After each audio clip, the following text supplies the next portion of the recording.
Nako mga sangkay, mayroon pong malaking problema ngayon ang China. May papasok po na isang katakot-takot daw pong bagyo ito na paparating na po doon sa China. Yan po ang ating pag-uusapan ngayon.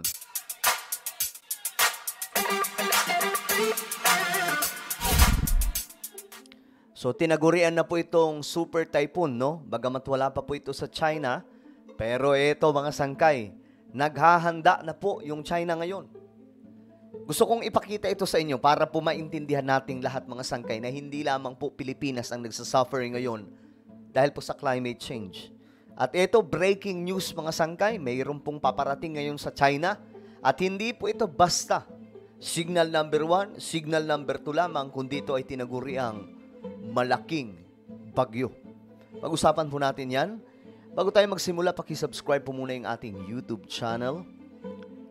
1.28 million subscribers na po tayo dito sa YouTube. Ang dami na po natin, no? Baka naman hindi ka pa nakakapag-subscribe, i-subscribe nyo na po yung ating YouTube channel para naman sama-sama po tayo dito mga sangkay. Tingnan nyo, 1.28 million subscribers na po tayo. So, click the subscribe down below, click the bell, and click all. Sa mga nanonood naman po sa Facebook, i-follow nyo po yung ating Facebook page. Alright guys, ito po kasi ang balita ngayon. Ito pong tinatawag na super typhoon. Itong pangalan niya, international news siguro ito, or international name, Yagi. Expected daw po na magla-landfall o babanat doon sa China. Ito na nga po mga sangkay. Welcome back. Super Typhoon Yagi is on a collision course with China after raking through the Philippines. The storm could be the most powerful cyclone to hit China in at least a decade. Let's go live to our Asia correspondent Stash Butler now. Stash, how are conditions at the moment? Well, they're not looking very good at the moment. Right now, Yagi is equivalent to somewhere on the border of a Category 4 and a Category 5. Ito po sigurong bagyo mga sangkay, ayon po dito, galing din po dito sa ating bansa. Ngayon, bumabaybay po papuntang China. So good luck po sa kanila. Huwag po tayo mag-wish mga sangkay ng hindi maganda, okay? Kasi pangit po yun. Alam naman po natin ang nangyayari ngayong kalamidad. Bumabalik din po yan sa atin kapag meron po tayong sinasabing hindi maganda sa isang bansa. Especially po itong mga sakunang nangyayari ngayon, dulot po nito mga malalaking weather events. No? Like for example, ito pong mga pananalasa ng mga bagyo. So wag po tayong, yung iba kasi 'di ba dahil sa kabadtripan, sa China, sasabihin nila na, ayan na, inaano na kayo. 'Di ba? So, wag ganun. So, ang maigi, ipanalangin po natin sila kasi hindi naman damay talaga yung mga tao doon sa nangyayari sa West Philippine Sea. Ang may problema lamang po ay yung kanilang gobyerno na masyadong, alam nyo na yon. Tropical cyclone with gusts of wind. Ayan mga sangkay. So, galing po siya dito sa Pilipinas at eto na daw po siya ngayon. Super typhoon.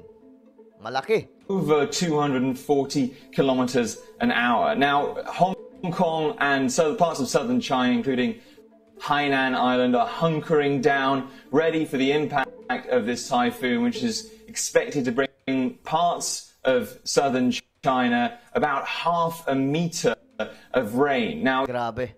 So yan ang mangyayari mga sangkay. Ngayon, nagre-ready na po talaga yung China. Actually, mayroon pa po isang video dito mga sangkay kung saan pinapakita kung paano nagre-ready itong mga Chinese. Ngayon, dahil nga po dito sa paparating na bagyo. Yan o. Yan po yung sitwasyon, kalagayan ngayon doon sa China mga sangkay. Doon po ito tatama sa itong Hainan at Guangdong provinces. So para po sa inyong kaalaman, ang China madalas din po dinadaanan nitong mga malalaking bagyo. At mas matindi pa po ang itinatama sa kanila, mga sangkay, kaysa po dito sa atin. Sa atin, di ba, nagre-reklamo na po tayo, gobyerno po kaagad ang ating sinisisi.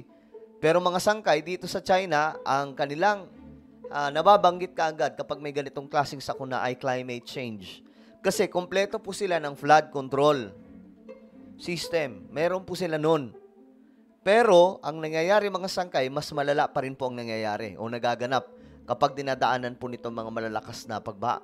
Itong sinasabing bagyo ay most severe daw po ito. Ibig sabihin, mas malala po itong storm simula po noong 2014.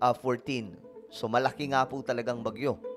At ang matindi dito mga sangkay, yan po ay ano pa lang ng mga nag-update patungkol po sa weather. Hindi pa po natin alam kung talagang gaano kalakas yan kapag tumama na.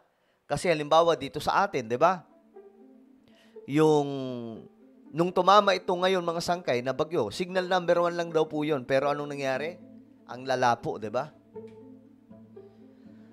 So, ayan, mga sangkay, preparation na po yung mga Chinese ngayon. Hong Kong, ito. Ako po. Kanya-kanya ng mga bilihan ito, mga sangkay, na mga kagamitan. Supply sa kanilang mga kabahayan. Ito, may interview. So, pakinggan po natin. All of us residents in Lake Moon are very worried because it coincides with the third day of tide. So we have to be prepared for a lot of things such as lifting goods off the ground and also prepare a lot of sandbags.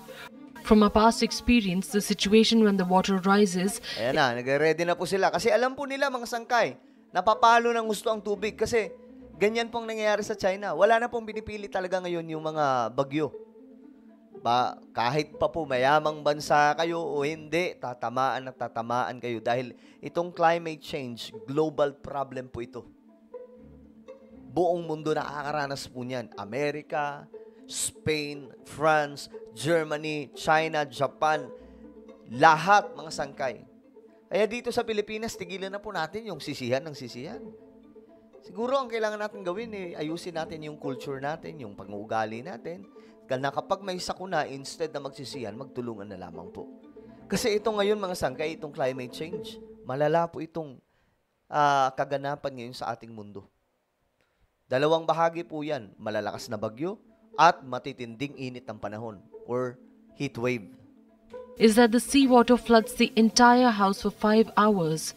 So we hope that the same event will not happen this time. Grabe, no?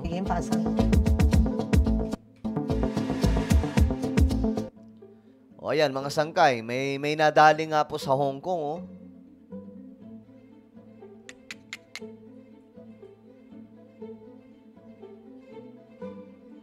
Mukhang nauna na po ang Hong Kong, mga sangkay, oh.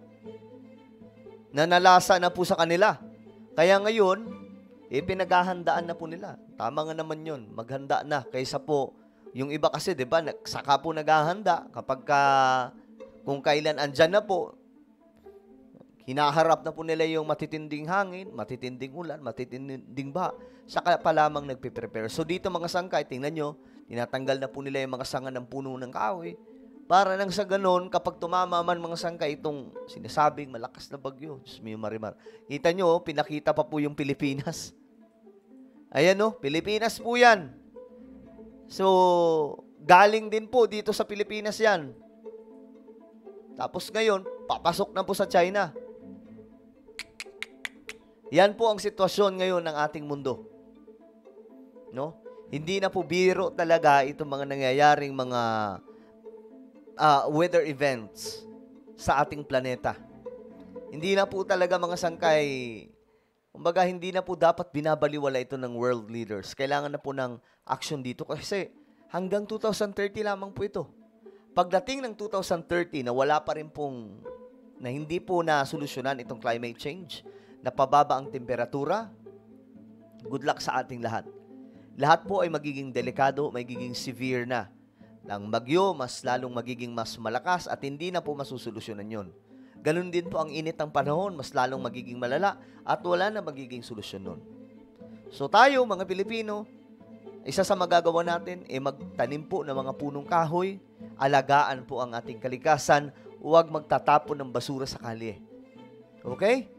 Kasi yan po ang problema sa atin. Sa totoo lang, mapaprobinsya o mapasyudad. Hindi po tayo nag-aalala sa ating kalikasan, sa ating kapaligiran.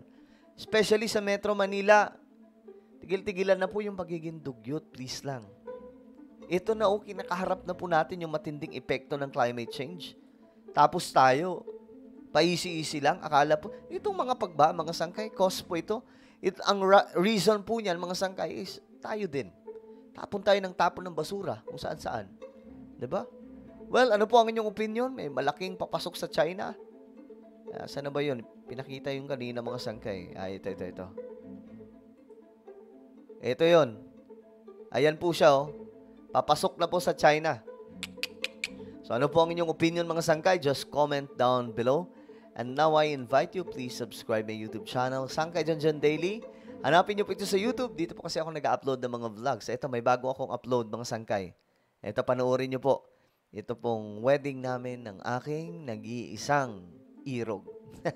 Kinasal na po ako. Okay? Kinasal na po ako mga sangkay. So, panoorin nyo po ito. Puntahan nyo po sa YouTube channel ko, Sangkay Janjan Daily. Panoorin nyo, i-like, mag-comment kayo, at i-subscribe nyo po yung ating YouTube channel. So, ako na po yung magpapaalam. Mag-ingat po ang lahat. God bless everyone.